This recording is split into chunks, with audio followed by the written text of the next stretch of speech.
Good morning, and thank you very much for joining us. I am Yori Folari. Okay, off to business immediately, and our guest this morning is Group Captain retired Sadiq Garba Shehu, former spokesman of the Nigeria Air Force, defense security and counterterrorism expert. He's a former spokesman, as I said at the top, of the Nigeria Air Force. Okay, we're not going to, well, all of that might come into play, but a fine morning to you, Group C.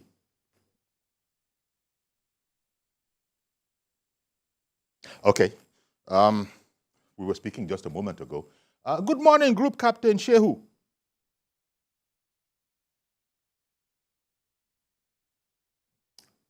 Okay, well, we'll get the group captain back very, very shortly. I understand it's a network thing. But as most people will be aware, today is the deadline that was given to senior officers in the military to voluntarily retire. The signal was sent last week, and today is the actual deadline by which time they were expected to have complied. Most people will know that actually this is the way it goes in the Army. Service chiefs have been appointed.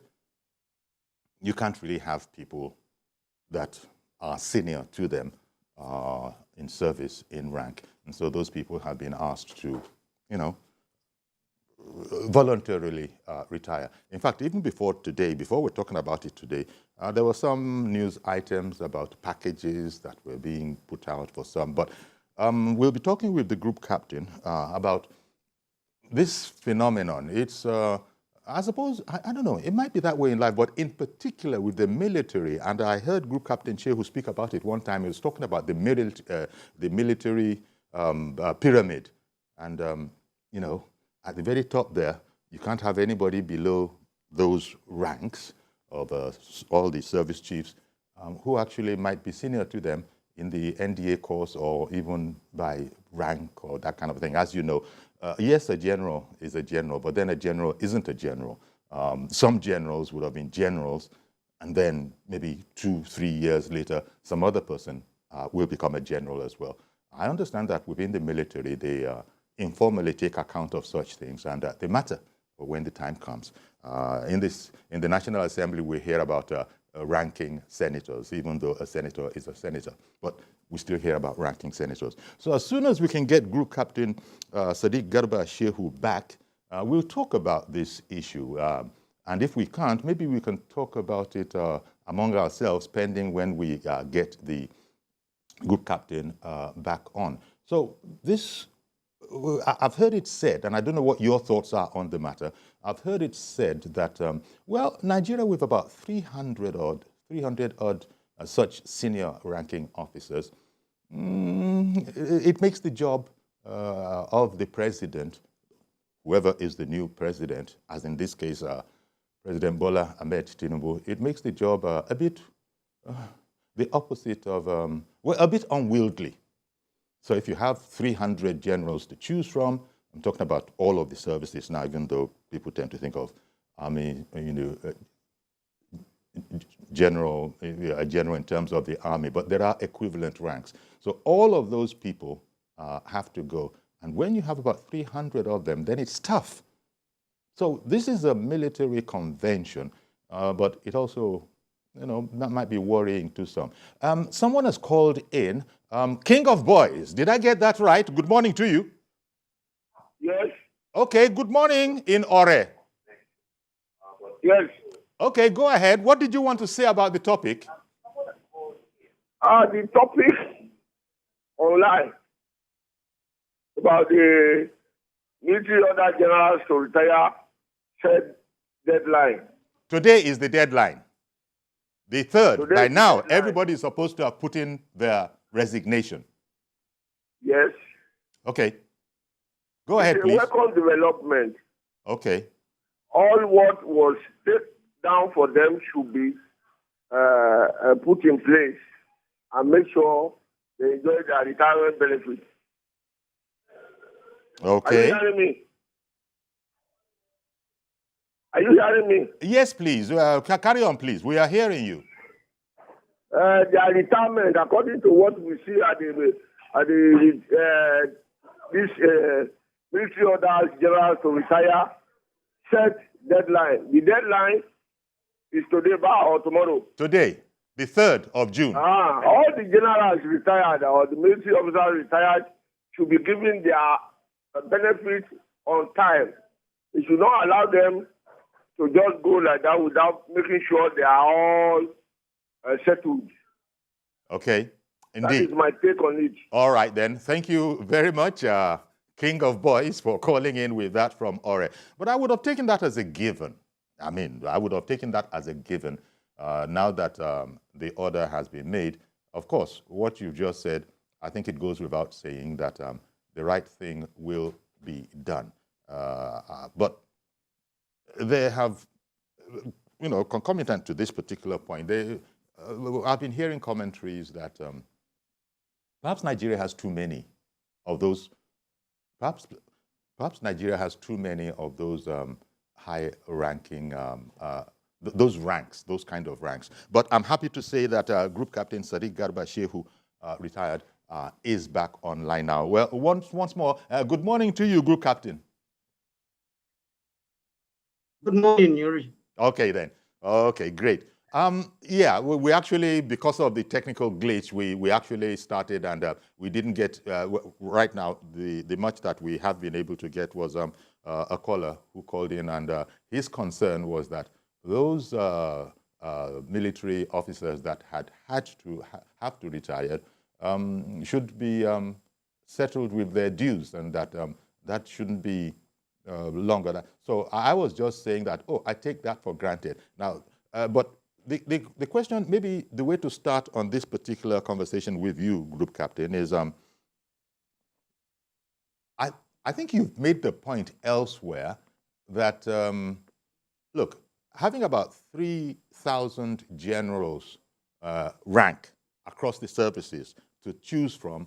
Can you hear me? Yes, can you hear me?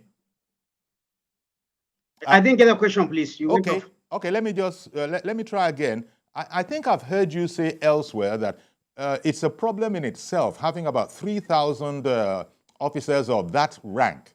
That is ranks that are, of that rank to choose from when you want to make appointments such as the president has made now. And now that he's made the appointments that he wanted to make, it has, repercussions. So everybody below, everybody above them in rank must, proceed on retirement. That point you made, how did we come to appoint so many generals across the services that brought up the comment that I'm referencing, your comment that that I'm referencing now, that it's not the problem of the president, but the system. We're not fighting a war. I don't know how you see it. Would you like to comment on that generally?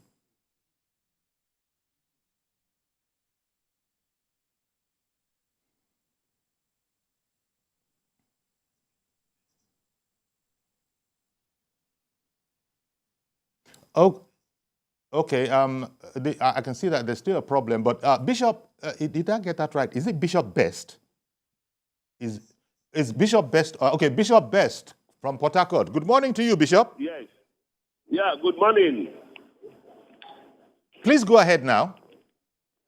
Yeah, good morning. We are talking about the compulsory retirement of the service chiefs. Yes. The request has been made. The request has been made according to the wordings of the signal that was put out. This advice, that's another, technical. The advice has been sent out. Yes, it has been sent out. Yes.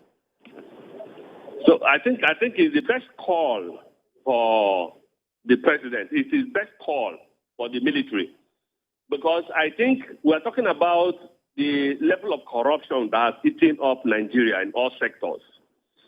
And if we must talk about corruption, we must talk about from the military down to all prosecutors. Now, to me, my take is that from the generals that have been called for retirement, to go for compulsory retirement or whatever, it should call from from the majors down to the generals, so that opportunity will be given to the new ones, those coming up. Opportunity will be given to them, and they will be properly checkmated. That is what I think. All right, then. Well, thank you very much, Bishop, for contributing that view. Our guest is Group Captain Sadiq Garba Shehu, retired, former spokesperson of the spokesman of the Nigeria Air Force. He's also a defense security and counterterrorism expert. But today we want to sort of lean on his knowledge of the system. And the group captain has made the point earlier. Unfortunately, we're not really contacting as well as we would have wanted, so he can't hear us now. But he has made the point that having up to 3,000 odd, officers of that rank to deal with when a thing like this happens is a problem in its own. And as soon as I can get him back, get the retired group captain back, I'll ask him to expatiate a bit on that. How did we arrive at the situation where we have all these people that have, brought about the comments that the bishop has just made? That you have to make room. The bishop did also add something about corruption in the society, but I don't think that factors in. I don't know, because I think it's a tradition in the military that you can't have. We know it. We know it maybe subconsciously, but we know it when back in those heady days of military regimes, if anybody came on, nobody was allowed to be his superior in rank, and so those people had to, bow out.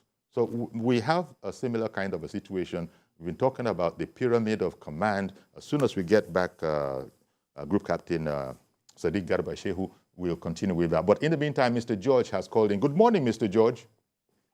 Good morning, Uncle Yori. Thank you for calling in. Uncle Yori, retirement in the military is a normal phenomenon. I don't even know why it should be making a headline.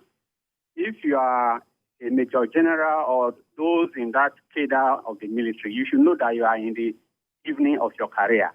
And they know that it is a practice when somebody who is below you in rank is made to be the superior officer or the head, the rest under him or above him have to leave. So it's not new. I don't know. We shouldn't make news out of it. What I am concerned about, Uncle Yori, is about the military strategy in our country. If you look at our security situation now, kidnapping has become a big business in this country. And I don't know why it is so. There is this corruption in the military that has made it impossible for our security personnel to tackle kidnapping. We have heard of stories where even senior officers in the military are conniving with kidnapping kingpins for money. This cannot allow security of life and property in our country. That's where I would expect the president and his new team to concentrate on. Okay. Let the police. The military is for external aggression normally. The police should be brought up, should be the one to take care of internal security. Let the police equipped. I heard a new Inspector General of Police. He was feeling so encouraged and ready to work. Equip that type of person. Let him recruit those who can work with him and give them the task. They will do it. This is where I think we should be addressing. All right, then. It's not about somebody going on retirement. When you're at work, you know that one day you're going to retire. What do you want to become after you have already become a major general in the army? It's only one person that can be the head of the military or that arm of the military at a time. That's my view. Thank you very much, Mr. George, for calling in. In fact, your point also, your contribution also echoes the call we got before yours. That was Bishop, who actually had also referenced corruption as an issue. And I had thought that corruption didn't have very much to do with it. it was more the tradition. But then, there you go. You've also brought up that whole matter in your point of view. Okay, Group Captain Sadiq Garba Shehu retired. Can you hear me now?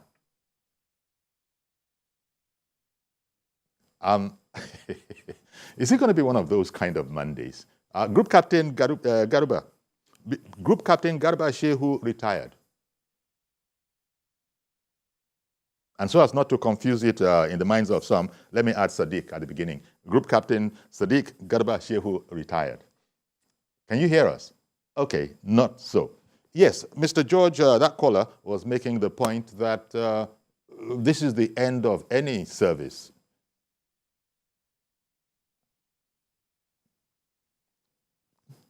Okay, Chidi in Kafanchan. Good morning to you. Good morning, Uncle Yori. Good morning, sir. Thank you for calling in. Thank you so very much. While we await the arrival of your guest...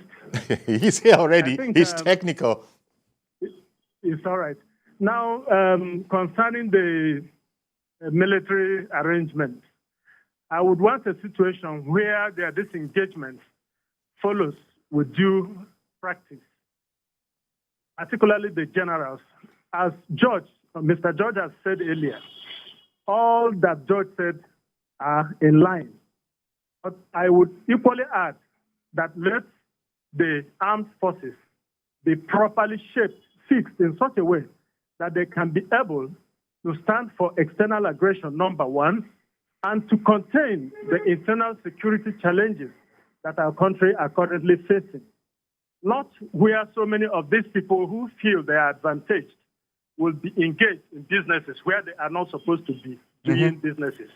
Particularly what we hear that is taking place in Maiduguri or Reno State and so many other places. Let the ethical practice of the military be properly implemented. Thank you very much, and God bless Nigeria. Thank you very much for calling in, sir.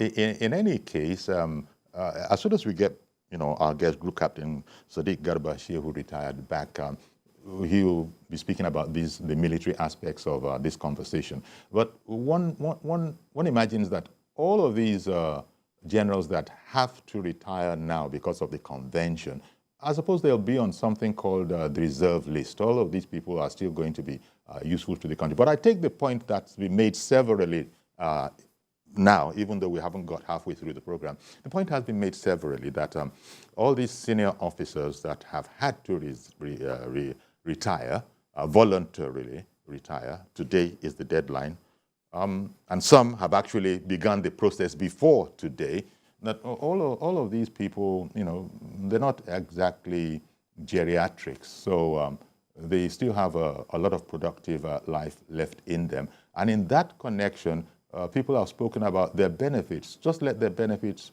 be paid to them. And we've been hearing about this. I would just imagine that it's not possible for the benefits not to be taken very, very seriously. President Tinubu, that's the kind of person that he is. And I don't even think it depends on him. It's just about the process and letting the process work. We've even been hearing that some senior officers, there have been publications, one doesn't know whether to, how far one can believe it, but there have been, releases, stories, articles on quite decent packages that have been made to some of those people that have been retired. But Group Captain Sadiq Garba Shehu retired. I understand that I can now speak with you more smoothly, having devised... Yes, I can hear you now. Yes. Okay. So it's about time that you came in with your expertise. The first question I asked almost half an hour ago was, what went wrong? Well, maybe that's not the way to phrase it. How, and I think this is better, how did we arrive at having the figure of somewhere around 3,000 generals, Nigeria being the nation that it is? How did we arrive at having about 3,000 generals, which you've said in a different interview, makes the life of anybody needing to choose from among them very, very difficult? How did we arrive at that? We have a bloated army. Yeah. Thank you very much, Yori. But first, please, let's put this in proper perspective. Okay. If you listen to that interview, not the many reported versions that I saw, the number I stand by is about 1,300 generals. Okay. And when I say generals, when you use general in the general sense, it means you are talking of brigadiers, major generals, lieutenant generals, and even four-star generals. That's a full general if you have them. Okay. Please let's get that clear. I said, by my estimation, Nigeria now has about 1,300 generals. But with respect to the people that are likely, or I could say have gone, depending on your sources, or retirement, we are talking of the major generals who are senior to 39 regular course. And the number that might be affected is 133. The other major generals and brigadiers that will remain, they are junior to them, so I think their place is secured. Now, it's good to be particular because I've had this, it's not 3,000. 1,300 is the number of generals, which again, is still too much.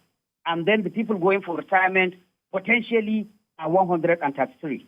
Now, having cleared that, how did we arrive at that? To be honest with you, there is a combination of factors that made us to arrive here.